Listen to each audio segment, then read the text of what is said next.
सिर्फ और सिर्फ वन लाइफ वन मिशन, और वो है मेरी भारत माता।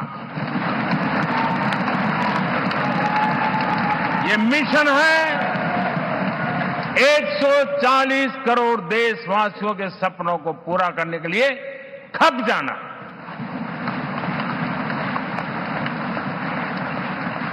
ये मिशन है 140 करोड़ देशवासियों को हजार साल की मुसीबतों से जो गुजरी हुई पीढ़ी दर पीढ़ी है उसे मुक्ति दिला करके सम्मान के साथ विश्व में मेरा हर देशवासी दुनिया उसे देखे तो उसका मन कर जाए काश ये हिंदुस्तान का है, अरे नजर मिल जाए तो अच्छा होगा। ये मैं स्थिति पैदा करना चाहता हूं। उसका मन लालायित होना चाहिए, हिंदुस्तानी है, अरे यार जरा हाथ मिला लूं, कुछ एनर्जी मुझे भी आ जाए।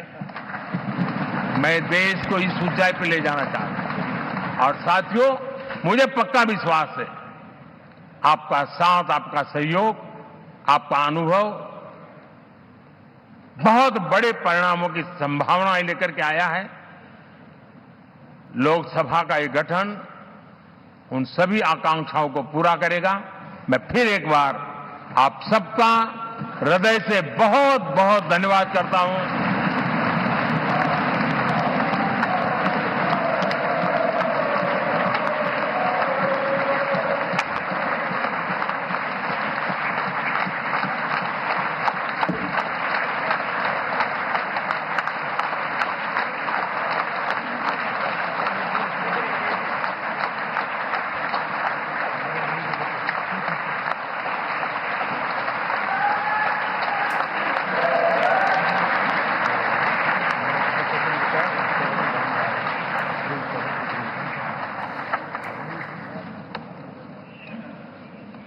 നിയുക്ത പ്രധാനമന്ത്രി നരേന്ദ്രമോദിയുടെ സുദീർഘമായ പ്രസംഗം പൂർത്തിയായിരിക്കുന്നു.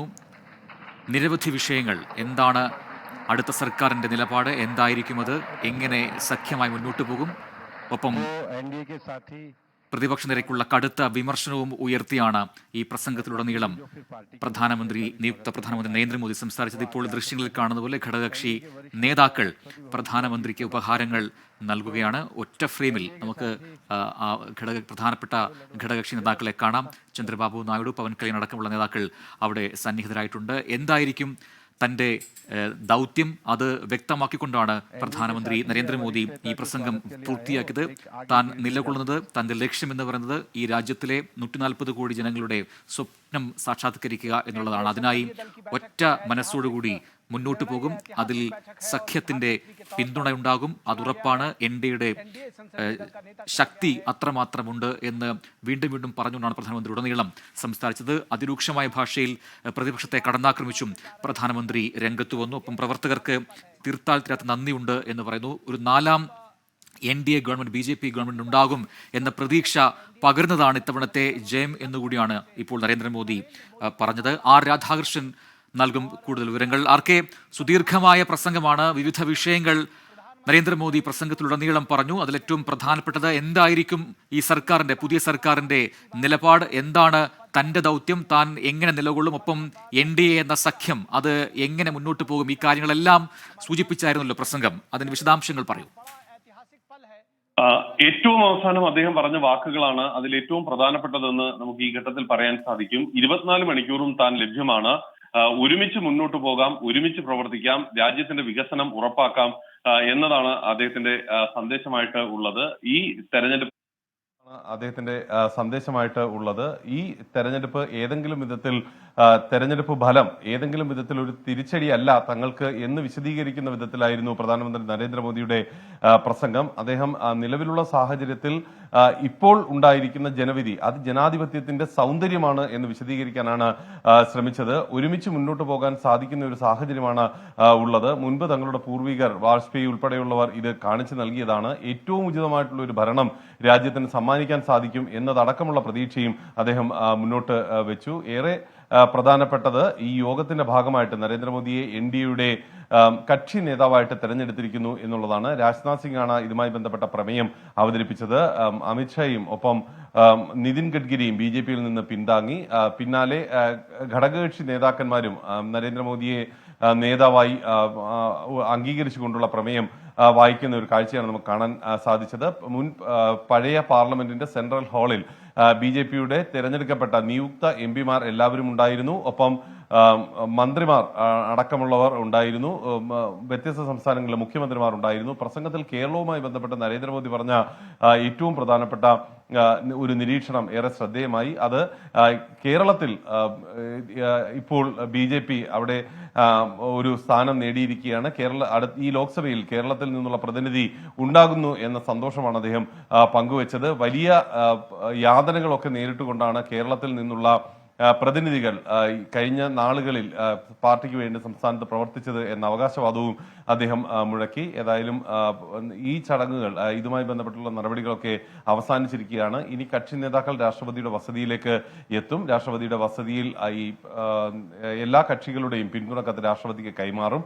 അതിന് പിന്നാലെയായിരിക്കും രാഷ്ട്രപതി സർക്കാർ രൂപീകരിക്കാൻ ക്ഷണിച്ചുകൊണ്ട് നരേന്ദ്രമോദിയോട് ആവശ്യം നൽകുക. ഇതുമായി ബന്ധപ്പെട്ടുള്ള നടപടികളും ഇന്ന് തന്നെ ഉണ്ടാകും. ഒപ്പം മാർക്കെ ഇതിൽ പ്രതിപക്ഷത്തെ കടന്നാക്രമിച്ചും രംഗത്ത് വന്നു. പ്രത്യേകിച്ചും ഈ കഴിഞ്ഞ പ്രചാരണ സമയത്ത് ഉയർത്തി വന്ന പല കാര്യങ്ങളും അതെല്ലാം തെറ്റാണെന്ന് തെളിഞ്ഞു. EVM മെഷീൻ എടുത്തു പറഞ്ഞു പ്രധാനമന്ത്രി. ഒപ്പം ചിലർ സുപ്രീം കോടതി വരെ പോയി ചില കാര്യങ്ങളിൽ. അടുത്ത 5 വർഷക്കാലം ഇനി അതിനെക്കുറിച്ചൊന്നും സംസാരം ഉണ്ടാവില്ല, അത്രയും കൃത്യമായിട്ടായിരുന്നു എല്ലാ നടപടിക്രമങ്ങളും എന്നൊക്കെ പറഞ്ഞായിരുന്നല്ലോ വിമർശനം. അതിനെ കൂടി